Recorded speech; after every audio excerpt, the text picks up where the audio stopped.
Olá, você está assistindo Nosso Tempo.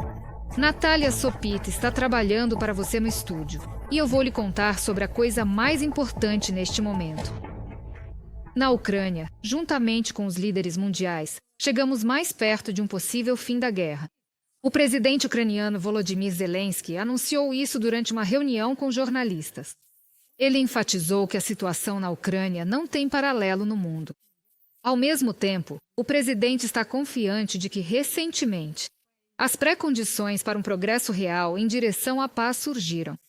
Em primeiro lugar, isso é facilitado pelos esforços do presidente americano Donald Trump, enfatizou Volodymyr Zelensky. Estamos nos aproximando de um possível fim da guerra. Estou lhe dizendo com certeza. Isso não significa que acabará definitivamente, mas o presidente Trump conquistou muito no Oriente Médio. E nessa onda ele quer acabar com a guerra da Rússia contra a Ucrânia. Esse é o humor que ele tem no mundo. Vamos concentrar todas as nossas forças no fim da guerra da Rússia contra a Ucrânia. Nesse clima, damos alguns passos, tomahawks e assim por diante. E esses são novos passos, e eles realmente colocam pressão sobre a Rússia. Volodymyr Zelensky, presidente da Ucrânia, em declaração à mídia ucraniana. Volodymyr Zelensky também relatou que durante sua visita a Washington, ele discutiu a possibilidade de assinar um contrato para o fornecimento de 25 sistemas Patriot para a Ucrânia. O presidente enfatizou que recebeu exatamente esse pedido da Força Aérea Ucraniana. No entanto, a entrega não será concluída de uma só vez, pois o fabricante Patriot tem um acúmulo de sistemas para outros países. A Ucrânia receberá números variados de sistemas de defesa aérea em anos diferentes, concluiu o chefe de Estado ucraniano. Enquanto isso, a Rússia continuou seus ataques a cidades e vilas ucranianas. Na noite de segunda-feira, os russos lançaram 3 mísseis balísticos Iskander-M-60 drones contra a Ucrânia, informou a Força Aérea Ucraniana. Defensores da Força Aérea Ucraniana neutralizaram 38 drones de vários tipos no norte, sul e leste da Ucrânia. Ataques de mísseis e drones russos foram registrados em 12 locais. Setor energético ucraniano sob ataque russo. Várias instalações de energia foram danificadas pelos russos somente na região de Chernihiv em 24 horas. Incêndios ocorreram nos locais de impacto. Dezenas de milhares de casas ficaram sem energia como resultado dos ataques. Engenheiros de energia continuam trabalhando para restaurar o fornecimento de eletricidade às pessoas. De acordo com a administração militar regional de Chernihiv, as forças russas atacaram novamente uma ferrovia no distrito de Nizhyn e em Priluk, para uma empresa agrícola. No total, 9 assentamentos na região foram atingidos por ataques russos. Esta manhã, forças militares russas lançaram um ataque de drones contra uma casa particular na vila de Orelka, na região de Kharkiv. Havia pessoas na casa no momento do bombardeio. Como resultado deste ataque, uma família ficou ferida, uma mulher e seu marido, 2 filhos. Um incêndio ocorreu no local do impacto. Prédios residenciais e anexos foram danificados. Na região de Dnipropetrovsk, 2 pessoas ficaram feridas em um ataque de drones russos. Um prédio de 5 andares foi danificado, uma loja pegou fogo e um centro comunitário foi parcialmente destruído. O exército russo também disparou artilharia contra a região de Nikopol. A própria Nikopol e uma das comunidades também foram bombardeadas por tropas russas. 4 casas particulares, 6 prédios e uma linha de energia foram danificados no local. Não houve vítimas ou feridos.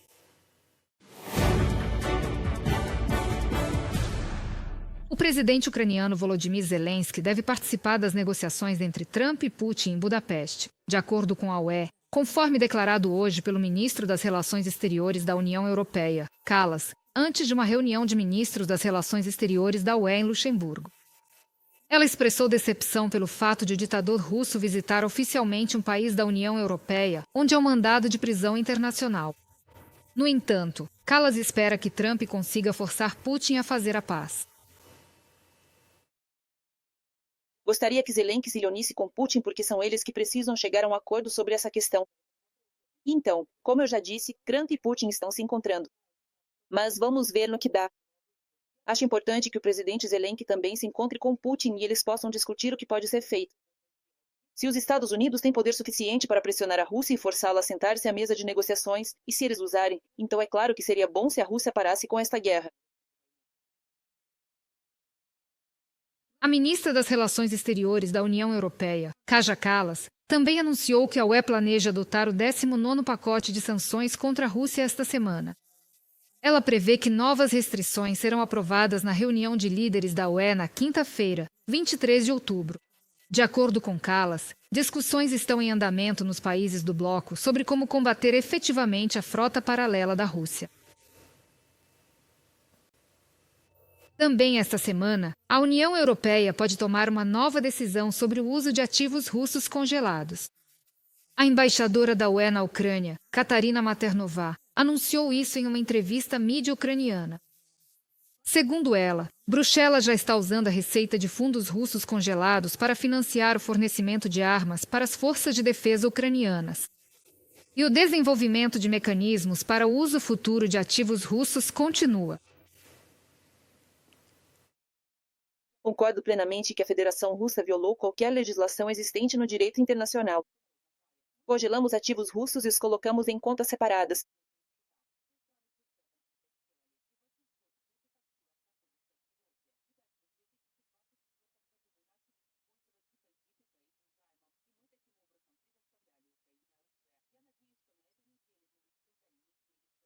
Katarina Maternová, embaixadora da UE na Ucrânia. Putin não quer a paz. Por isso, a União Europeia deve continuar a apoiar a Ucrânia. Foi o que declarou a ministra das Relações Exteriores da Finlândia, Elina Valtonen. Segundo ela, às vésperas do inverno, a Rússia voltou a mirar no setor energético ucraniano, por isso Kiev precisa urgentemente reforçar sua defesa antiaérea. É bastante óbvio que Putin não quer a paz, ele quer o poder. E, claro, Zelensky não precisa da ajuda do Ocidente para se render. Pelo contrário, Zelensky precisa da ajuda de todos nós para proteger o que nos é caro, a liberdade e a livre escolha das pessoas. Portanto, é óbvio que nós, como Europa, continuaremos nosso apoio inabalável à Ucrânia, tanto no plano militar quanto no humanitário. Infelizmente, a Rússia está bombardeando a infraestrutura civil. E agora, com a aproximação do inverno, ela volta a mirar nas redes de energia. Por isso, precisamos fazer mais nesse sentido. Precisamos ajudar a Ucrânia com defesa antiaérea e também com sistemas de longo alcance. A Europa pretende aumentar a pressão sobre a Rússia para forçá-la a negociar, informou o representante do governo alemão após uma conversa telefônica do presidente Zelensky com líderes europeus. A Europa deve ajudar a Ucrânia, pois a guerra só pode terminar com a condição de que Kiev tenha um exército forte, declarou o chanceler da Alemanha. Berlim apoiará Kiev nas esferas financeira, política e militar, assegurou Friedrich Merz. O tema será continuado por Andriy Dmitrenko. Em meados de 2027, a Alemanha poderá organizar um recrutamento nacional completo, declarou o ministro da Defesa da Alemanha. O país não o realiza há 14 anos. A abolição das comissões militares distritais, ligada à suspensão da mobilização, foi um erro grave, admitiu Boris Pistorius. Este sistema precisa ser restaurado. Se mobilizarmos novamente todos os homens de uma certa idade e coletarmos dados sobre todos os aptos para o serviço militar, isso também será notado na Rússia. Em outras palavras, nisso também é um fator de dissuasão. Tenho certeza de que podemos conseguir isso. Todos no Bundestag sabem que trata-se da segurança da Alemanha. A reforma do exército é uma das principais questões na pauta do Bundestag. No parlamento alemão, ocorreram debates sobre o mecanismo de recrutamento. A coalizão governista CDU-CSU, juntamente com o Partido Social Democrata, busca ampliar o efetivo da Bundeswehr para 460 mil pessoas, incluindo 260 mil militares e 200 mil reservistas. Trata-se do recrutamento de voluntários. Portanto, o tema da discussão continua sendo como garantir o número necessário de recrutas se não houver voluntários suficientes. Este tema merece uma discussão honesta e aberta, pois afeta a vida de muitas pessoas, senhoras e senhores. E trata-se de segurança. Isso exige de todos nós grande seriedade, mesmo em disputas sobre as melhores soluções, e também um olhar imparcial para a realidade. Berlim reconhece que o principal defensor da Europa contra a ameaça russa continua sendo a Ucrânia. O chanceler da Alemanha, Friedrich Merz, prometeu intensificar o apoio a Kiev para forçar Moscou a sentar-se à mesa de negociações. O futuro acordo de paz deve considerar ao máximo os interesses dos ucranianos, e a tarefa da Europa é aumentar ao extremo a pressão sobre o agressor. É o que garante o ministro das Relações Exteriores da Alemanha. Devemos sempre lembrar que a Rússia não se interessa apenas pela Ucrânia. A agressão russa é direcionada contra toda a Europa e a OTAN. Ouvimos isso de Moscou com bastante frequência e vemos cada vez mais a Rússia testando a força da OTAN.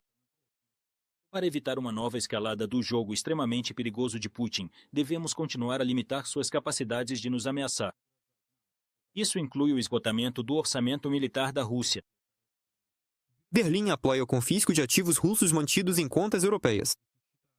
O Tribunal Regional Superior de Frankfurt em abriu um processo para confiscar 720 milhões de euros da conta de um banco russo, que está sob sanções europeias desde 2022.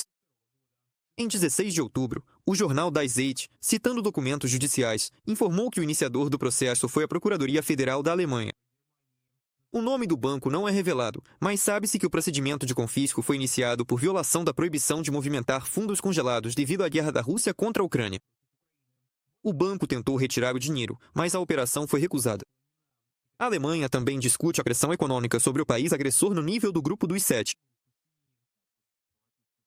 Os ministros das finanças dos países do G7 chegaram a um consenso de que todos estamos comprometidos com o fim da agressão, com a conquista de uma paz justa, com o aumento da pressão sobre Putin e com o aumento dos custos do Kremlin nesta guerra. Estamos unidos nesta questão. Concordamos em continuar apoiando a Ucrânia e estamos prontos para tomar medidas adicionais para desferir um golpe significativo na economia de guerra da Rússia. O ministro das Finanças da Alemanha confirmou que o Fundo Monetário Internacional planeja conceder a Kiev um novo empréstimo durante a sessão de outono. Em 15 de outubro, a primeira-ministra da Ucrânia, Yulia Sviridenko, informou que se reuniu com a diretora-geral do FMI, Kristalina Georgieva, e seu primeiro vice. Eles discutiram um novo programa do Fundo para a Ucrânia, destinado a apoiar a estabilidade econômica do país. Andriy Dmitrenko para o canal de televisão Frey. Inscreva-se no nosso canal UATV Português e mantenha-se atualizado com os eventos mais importantes, as principais notícias da Ucrânia e do mundo, análises profundas, reportagens exclusivas e entrevistas. Tudo ao alcance da sua mão em nosso canal. Junte-se à nossa comunidade de espectadores e mantenha-se conectado.